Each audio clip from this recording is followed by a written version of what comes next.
Mais qu'est-ce qui se passe, Myriam? T'en fais une tête, là? J'ai trouvé un mot super méchant dans la veste de ma nièce. C'est écrit quoi?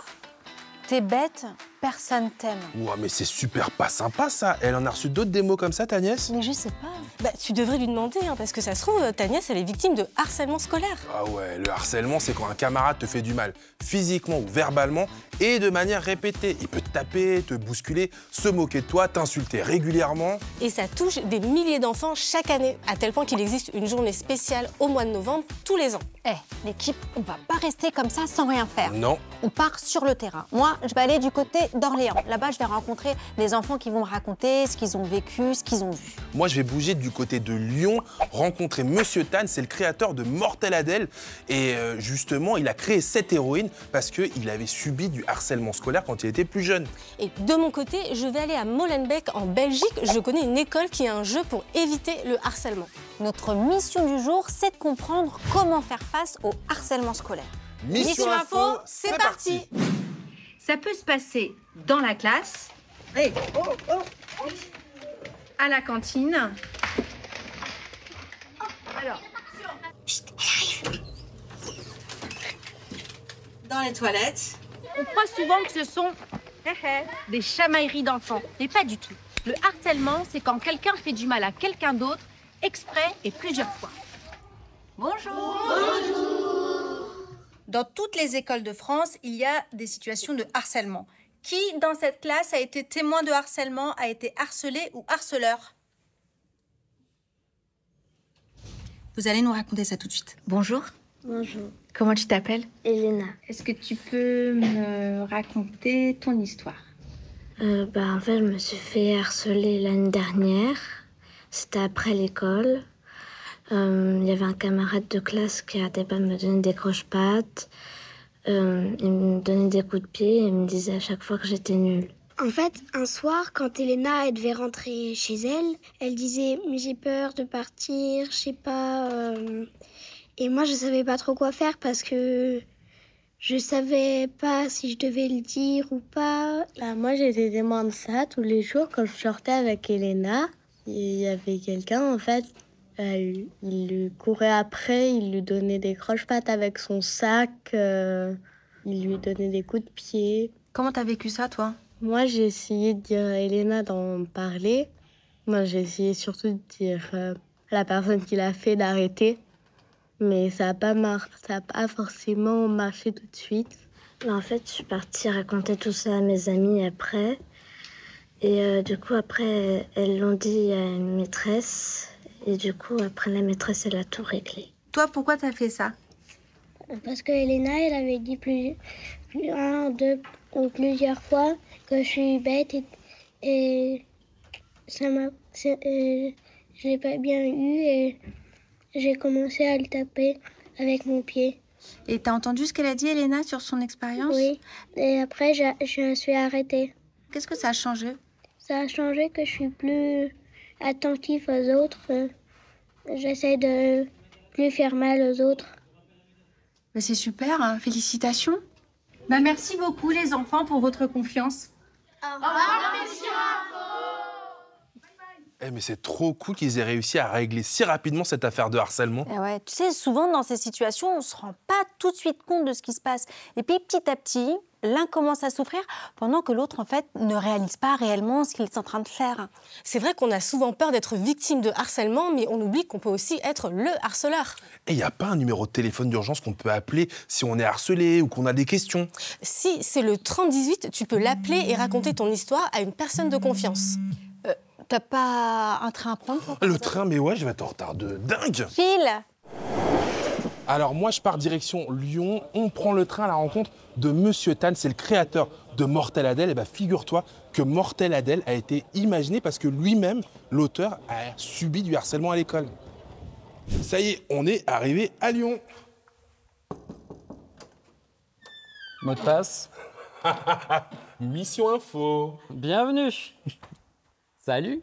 Mortel Adèle, ce personnage, il est né du harcèlement scolaire que toi, t'as subi. Et ça, je ne savais pas. Ouais, En fait, c'est un personnage qui est né quand j'avais 14 ans, suite à 3 années de harcèlement scolaire, de mes 11 à mes 13 ans, et qui ont été assez violents, puisqu'en fait, on a été jusqu'à me casser le pouce parce que j'aimais dessiner. C'était plus un groupe de garçons qui m'avaient pris en grippe, qui me répétaient en boucle que rien de ce que j'étais ne fonctionnait, des coups, des claques, on a essayé de me casser le genou aussi avec un banc. Wow. Et ça a été une période très compliquée. Je me cachais à toutes les récréations dans les toilettes. J'attendais 10 minutes après la fin des cours pour rentrer chez moi parce que j'attendais que tout le monde soit parti pour être sûr de croiser personne. Et un jour, je me suis caché pour fuir ces violences-là dans les étages du collège. Et dans un couloir, j'ai pris une feuille et de colère, j'ai tracé un trait. J'ai rayé la feuille, en fait, dans mon carnet de dessin et c'est devenu la barre de front de Mortel Adèle que tu vois sur la couverture. Juste là. Exactement. Vous avez décidé aussi de sortir un mémo. Oui, tout à fait. On a eu envie de travailler sur un document qu'on a mis gratuitement sur Internet sur le site de morteladèle.com. Donc les enfants ou les parents peuvent le télécharger ou les enseignants. Mortel Adèle qui parle du harcèlement scolaire de son point de vue. Quand tu es victime, quand tu es harceleur et aussi quand tu es témoin. Ah ouais. Et le témoin, moi, c'est quelque chose auquel je crois beaucoup.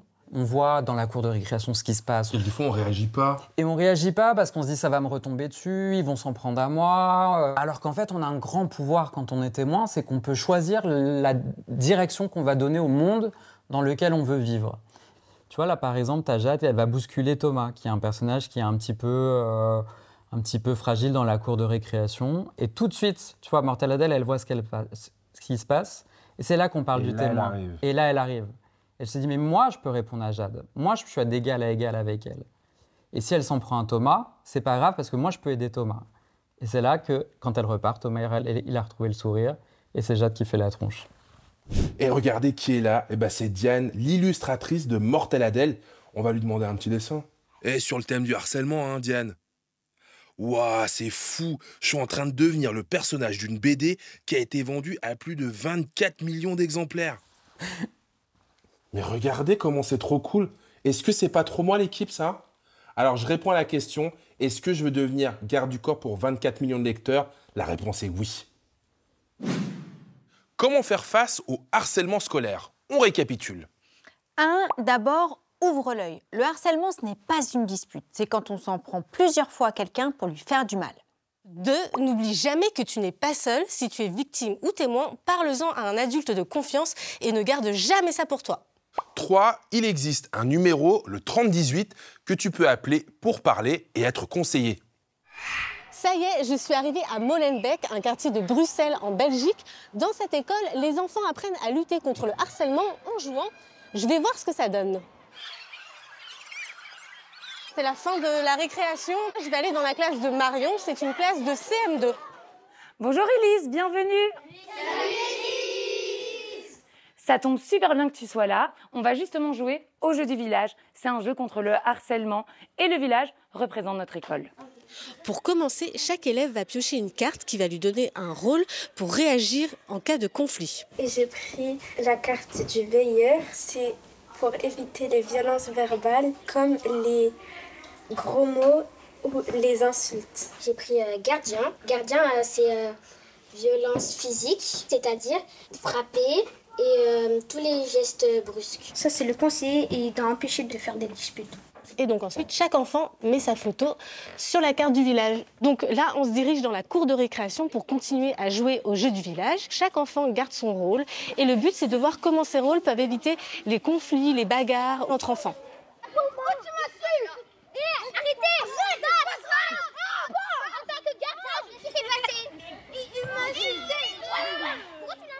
Là, les enfants, il y a eu un moment où vous êtes disputés, tous les deux, et vous, les gardiens, vous êtes intervenus. Comment est-ce que tu fais pour être une bonne gardienne?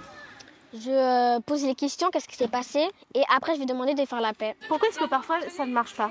Parce qu'ils ne veulent pas pardonner, ils nous poussent pour continuer la bagarre. Le jeu du village, qu'est-ce qu'il a apporté dans la lutte contre le harcèlement ici? Alors le jeu du village est hyper positif parce que ça implique les enfants. Avant, le problème, c'est qu'on punissait les élèves ne se sentaient pas écoutés. Avec ce jeu, les enfants se sentent responsables, ils peuvent agir à leur niveau. Tu veux venir jouer avec nous? Viens. Je suis avec Anas et toi tu es berger. Donc le berger c'est celui qui s'occupe des enfants, notamment dans la cour de récréation, qui sont tout seuls. Est-ce que tu peux me dire ce que tu as fait avec ta camarade? Donc Mana, je voyais qu'elle était toute seule sur le côté et je voulais pas qu'elle soit toute seule parce que c'est triste. Mais un truc qu'il faut tout le temps retenir, c'est la personne, faut pas la forcer à jouer si elle veut pas. Peut-être qu'elle a besoin de temps. Toute seule. En fait, nous, en tant qu'adultes, même si on surveille, malheureusement, on ne voit pas tout. Et là, le fait que les enfants sont tous les jours acteurs, ça nous permet de justement observer des actes répétés, donc le harcèlement. La récréation est terminée. Qu'est-ce qu'on va faire maintenant? On va faire le retour du village. On va rentrer en classe et discuter de ce qu'il s'est passé pendant la récréation. Nous allons interroger tous les rôles. Est-ce que les gardiens ont remarqué quelque chose? Levez-vous, les gardiens. OK. Alors, expliquez-nous ce que vous avez remarqué. J'ai vu que Ibrahim et Suleiman se bagarraient. Même si ils voulaient quand même continuer un petit peu, on a réussi à les séparer et à faire la paix. OK, Ibrahim et Suleiman, est-ce que pour vous, c'est terminé ou pas? À la fin, on a fait la paix et on a joué ensemble. Dans cette école, grâce au jeu du village, les enfants apprennent à voir quand quelqu'un est mis de côté, à réagir et à en parler ensemble pour trouver des solutions. La mission est presque finie. À toi de jouer. C'est quoi le harcèlement? A. Se disputer une fois avec une personne. B. Faire du mal plusieurs fois. C. Donner un coup accidentellement. Tu as bien écouté, c'est la réponse B. Si tu es témoin de harcèlement, le mieux c'est de A. Rire avec les autres pour ne pas être exclu. B. Faire comme si tu n'avais rien vu. C. Soutenir la victime et en parler à un adulte de confiance. Ouais, évidemment, c'est la réponse C. Attention, voici la méga question des experts. Est-ce que tu vas y arriver? Quel est le rôle du berger dans le jeu du village? A. Il donne des punitions. B. Il va vers les enfants seuls. C. Il surveille la classe. Bravo, c'est la réponse B. Bravo l'équipe, mission accomplie. Bon, alors c'est quoi les nouvelles pour ta nièce? En fait, c'était un jeu de rôle avec leur classe, justement sur le thème du harcèlement. Bon, bah, nous voilà rassurés, hein. Et nous, on se retrouve la semaine prochaine pour une nouvelle émission à 11h40 sur France 4. Et quand tu veux sur la plateforme Oku. Salut.